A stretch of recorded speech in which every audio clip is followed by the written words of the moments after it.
तो आज हम लोग देखेंगे प्रगतिवादी कवियों का विश्लेषण।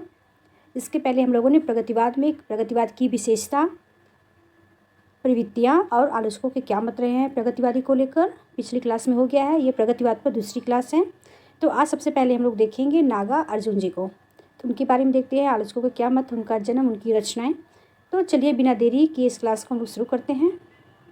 हाँ, और इस क्लास को अंत तक जरूर देखिएगा आप। तो सबसे पहले हम लोग देखेंगे इनका जन्म। 1911 में तरौनी, दरभंगा, बिहार में हुआ था। मूल नाम इनका क्या था? तो वैद्यनाथ मिश्र, जबकि इन्हें ढक्कन मिश्र, यात्री, जन कवि, किसान कवि, आधुनिक वीर इत्यादि भी कहा जाता है। जैसे प्रश्न बन सकता है कि आधुनिक कवि किसे कहा जाता है? किसे कहा जाता है? तो नागार्जुन जी को। जन कवि या किसान कवि किसे कहा जाता है? तो नागार्जुन जी को। इन्हें लोक चेतना का कवि भी कहा जाता है, भी महत्वपूर्ण है। ये पूछा भी गया है कि लोक चेतना के कवि कौन है? तो नागार्जुन है। इनकी प्रथम कविता मिथिला है, जो 1920 में प्रकाशित हुई मैथिली भाषा में, जबकि प्रथम हिंदी कविता राम के प्रति, जो 1933 में है। इनकी प्रथम कविता कौन सी है? तो राम के प्रति, और प्रथम कविता मिथिला है। देखिए, ऐसे अगर हिंदी भी पूछे कि नागार्जुन की प्रथम कविता कौन सी है, तो राम के प्रति, और प्रथम कविता पूछे तो मिथिला है। 1936 ईस्वी में इन्होंने बौद्ध धर्म स्वीकार किया था। बौद्ध धर्म कब स्वीकार किया था? तो 1936 में। इन्होंने 1939 में किसान आंदोलन का नेतृत्व भी किया था। कब किया था? 1939 में। यात्री उपनाम से ये मैथिली भाषा में कविता करते थे। प्रश्न ऐसे ही बन सकता है, यात्री उपनाम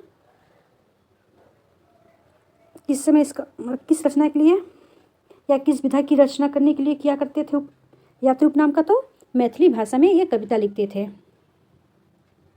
यह ऐसे भी हो सकता है, मैथिली भाषा में जो कविता लिखते थे नागार्जुन किस उपनाम का प्रयोग करते थे? तो यात्री।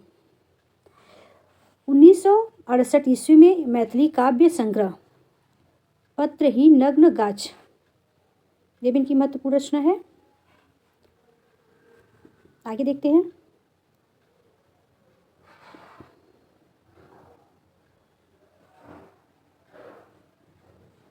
क्या है? पत्रहीन नग्न गाछ, पत्राहीन नग्न गाछ, इसका अर्थ है के लिए साहित्य अकादमी पुरस्कार मिला था। प्रश्न ऐसे हो सकता है कि नागार्जुन को किस रचना के लिए साहित्य अकादमी पुरस्कार मिला था? तो पत्रहीन नग्न गाछ। और ये कब की रचना है? तो 1968 में। क्या है ये? मैथिली काव्य संग्रह है। 1988 ईस्वी में भारत भारती तथा 1993 मैथिली षडगुप्त सम्मान दिया गया था। इनको मैथिली षडगुप्त कब दिया गया था? 1993, और भारत भारती 1988 में। इन्होंने दीपक नामक पत्रिका का संपादन भी किया था। इनके निधन के बाद भूमिजा शीर्षक से इनकी एक लंबी कविता प्रकाशित हुई। कब? उनकी मृत्यु के बाद। कौन सी? तो भूमिजा, जिसके संपादक सोमदेव तथा शोभाकांत थे। जैसे प्रश्न बन सकता है कि भूमिजा के संपादक कौन थे? तो सोमदेव और शोभाकांत थे। बाबूजी शीर्षक से नागार्जुन की जीवनी शोभाकांत ने लिखी थी। बाबूजी जो जीवनी है किसने लिखा है? तो शोभाकांत ने। और किस पर लिखा है? तो नागार्जुन जी पर। ये महत्वपूर्ण टॉपिक है। सोमदेव तथा शोभाकांत ने भूमिजा शीर्षक जो था उसका संपादन किया था। आगे देखते हैं। युग धारा। नागार्जुन की काव्य रचनाएं या काव्य संग्रह कौन कौन सी है?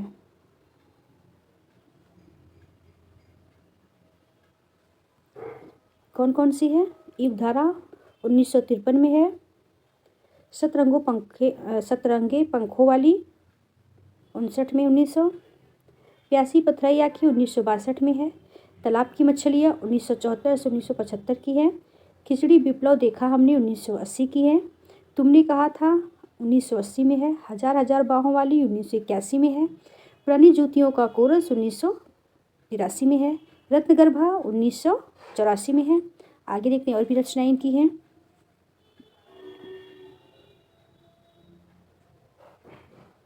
रत्नगर्भा कब की थी? 1984 में।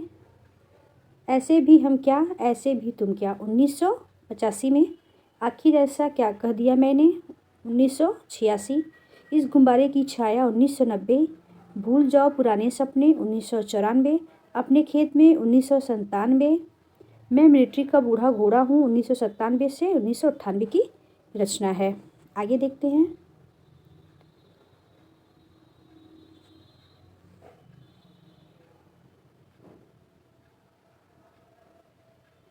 अब इनका देखते हैं खंड काव्य कौन कौन सा है।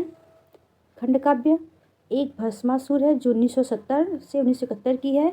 भूमिजा जो 1993 की है। अभी भूमिजा इसके पहले हम लोगों ने पढ़ा है, किसका संपादन किसने किया था, कमेंट में जरूर लिखिएगा।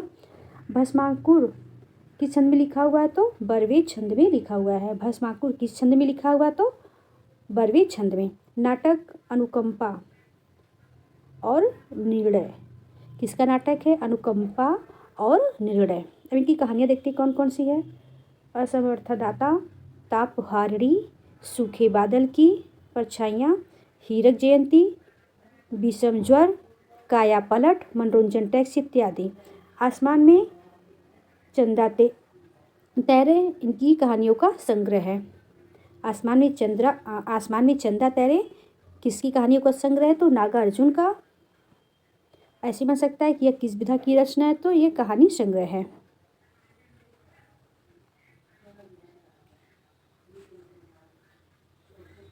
अब देखते हैं इनके उपन्यास कौन कौन से हैं। सतीनाथ की चाची, नई पौध, वरुण के बेटे, कुंभी पाक, पारो, बलचमा, बाबा बटेश्वर नाथ, दुखमोचन, उग्रतारा, गरीबदास। ये इनकी क्या है उपन्यास। जमनिया का बाबा या इमरतिया,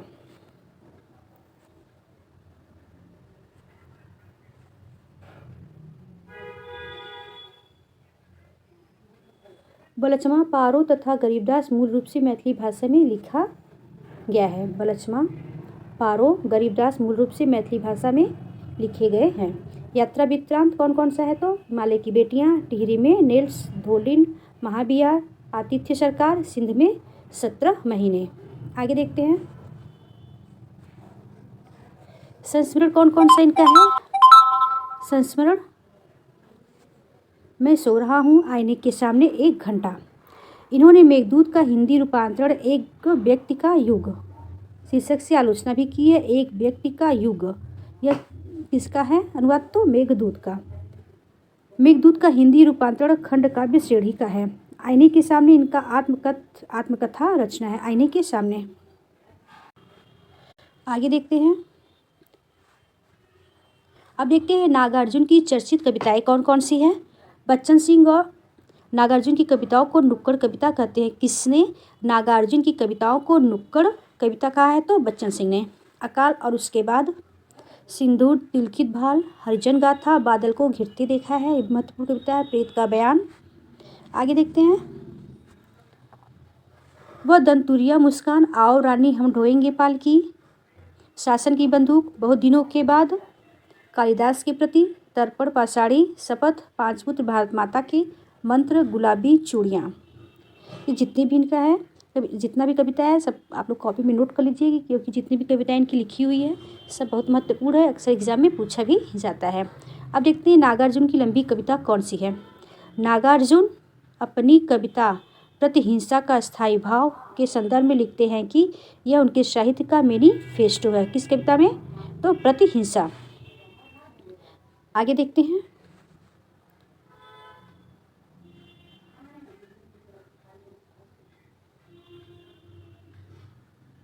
अब इनका देखते हैं बाल साहित्य कौन कौन सा है।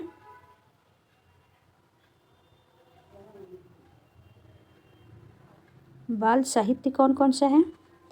कथा मंजरी, सयानी कोयल, अद्भुत टापू, 3 अदी। अद्भुत टापू का बाद में नाम अनोखा टापू कर दिया गया था। आगे देखते हैं इनकी रचनाएं और कौन कौन सी हैं। अब देखते हैं इनके निबंध कौन कौन सा है। मृत्युंजय कवि तुलसीदास, बुद्ध योग की आर्थिक अवस्था, उपन्यास ही क्यों, मस्कत की दुनिया, दिमागी एक मिनट क्या लिखा है ये,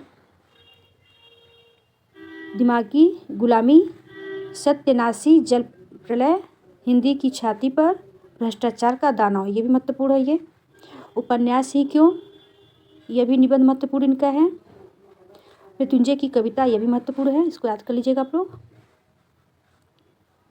अब देखते हैं आगे। अब नागार्जुन को पढ़ के हम लोग ने समाप्त कर लिया है। अब दूसरे कवि को देखेंगे, केदारनाथ अग्रवाल, ये भी महत्वपूर्ण कवि है क्योंकि इनसे भी एग्जाम में कई प्रश्न बनते हैं। तो चलिए देखते हैं इनके विषय में। इनका जन्म 1911 ईस्वी में बांदा, उत्तर प्रदेश में हुआ था। इन्हें केन का कवि भी कहा जाता है। उन्हें 1986 का साहित्य अकादमी पुरस्कार पूर्वा काव्य कृति पर मिला था। किस कृति पे? पूर्वा पे साहित्य अकादमी पुरस्कार मिला था 1986 में। फूल नहीं रंग बोलते काव्य कृति पर इन्हें सोवियत लैंड पुरस्कार भी मिला था। किस रचना पे केदारनाथ अग्रवाल को सोवियत लैंड पुरस्कार मिला था? तो फूल नहीं रंग बोलते हैं। अपनी काव्य यात्रा का प्रारंभ इन्होंने बालतेंदु उपन्यास से किया था। इन्होंने अपनी पत्नी की याद में हे मेरी तुम तथा जमुन जल तुम शीर्षक से काव्य संग्रह भी लिखा है। आगे देखते हैं।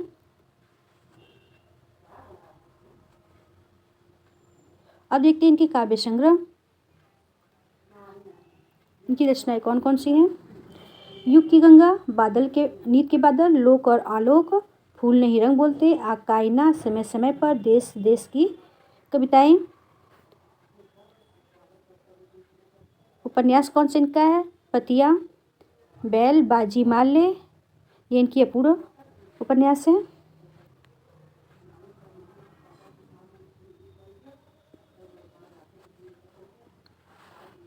मार प्यार की थापे, 1981 में है।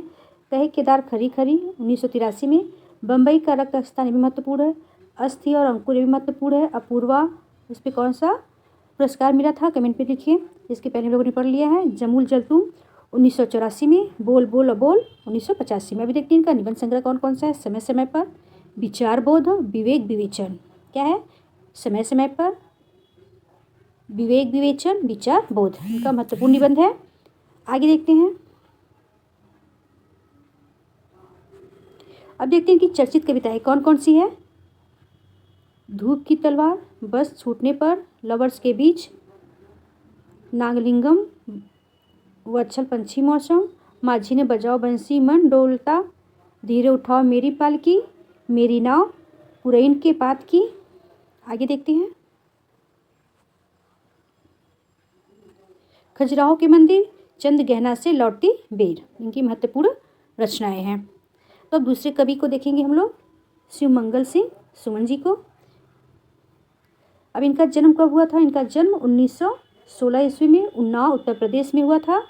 और नगेंद्र ने क्या माना इनका जन्म? तो 1915। प्रश्न ऐसे बन सकता है कि शिव मंगल सिंह सुमन का जन्म नगेंद्र के अनुसार कितना है? तो 1915 ईस्वी मानते हैं। सुमन इनका उपनाम था। इनकी रचनाएं कौन कौन सी है? हिल्लोर, जीवन के गान, प्रलय सृजन, विश्वनाथ, विश्वास बढ़ता ही गया, पर आँख नहीं भरी, बिंद हिमांचल, मिट्टी की बारात, कटे अंगूठे के, बंदन नवार, वाड़ी की व्यथा, हम पंछी, उन्मुक्त गगन के, युग का मोल, इनकी महत्वपूर्ण रचनाएं हैं। आगे देखते हैं।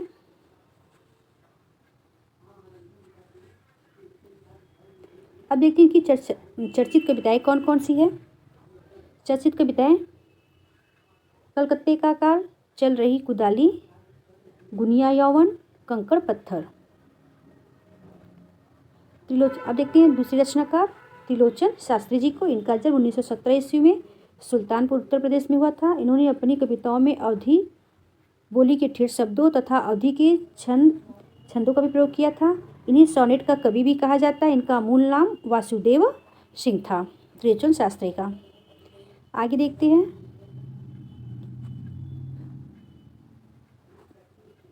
मुक्तिबोध ने इन्हें अवध का किसान भी कहा है। इस पर समझ सकता है कि अवध का किसान किसे कहा गया? तो शिव मंगल सिंह सुमन जी को। और किसने कहा था? तो मुक्तिबोध ने।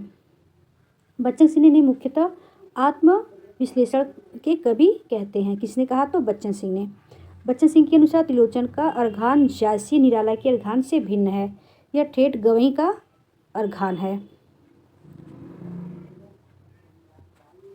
अब देखते हैं इनकी रचनाएं और काव्य संग्रह कौन कौन सा है।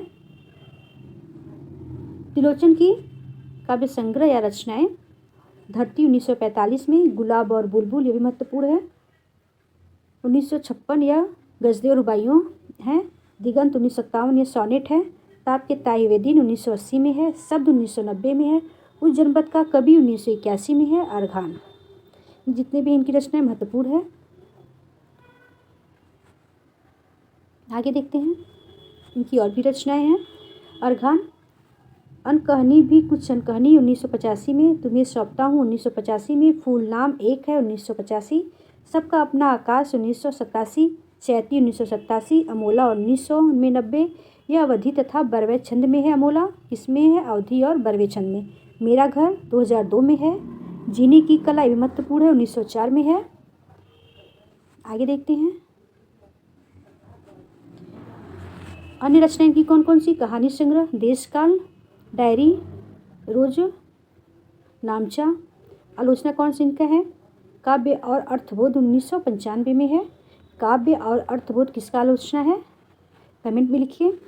इन्हें ताप के ताए हुए दिन काव्य संग्रह पर 1981 का साहित्य अकादमी पुरस्कार मिला था। किस रचना पे? ताप के ताए हुए दिन पर कौन सा पुरस्कार मिला था? साहित्य अकादमी। कब मिला था? 1981 में।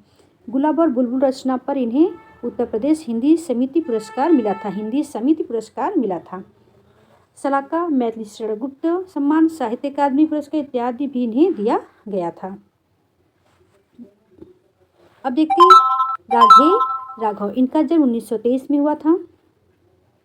पूरा नाम तिरुमल्ले नंबाकम वीर राघवा।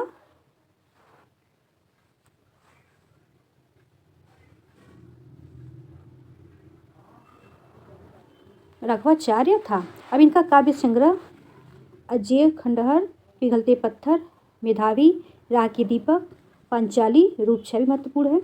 इनका रिपोर्टाज कौन सा है? तूफानों के बीच। मेधावी आख्यानक काव्य है। मेधावी कैसा काव्य? आख्यात्मक काव्य है जो कामायनी के प्रत्युत्तर में रचित है।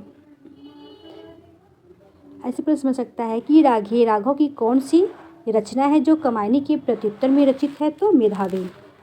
इन्होंने चीवर उपन्यास यशपालकृत दिव्या के प्रत्युत्तर में लिखा है। कौन सा? चीवर, यशपालकृत दिव्या। नाटक स्वर्गभूमि का यात्री, रामानुज विरूढ़क। इनकी ऐतिहासिक और औपन्यासिक कथाकृति महायात्रा गाथा शीर्षक से प्रकाशित है। ये इसमें जितने भी टॉपिक है शॉर्ट है लेकिन जितने भी महत्वपूर्ण हैं तो इनको आप लोग अच्छे से नोट कर लीजिएगा। एक तरह से आपका रिवीजन ही है कि जितने एग्ज़ाम में आने वाले प्रश्न बन सकते हैं वही इसमें लिखा हुआ है। चलिए आगे देखते हैं।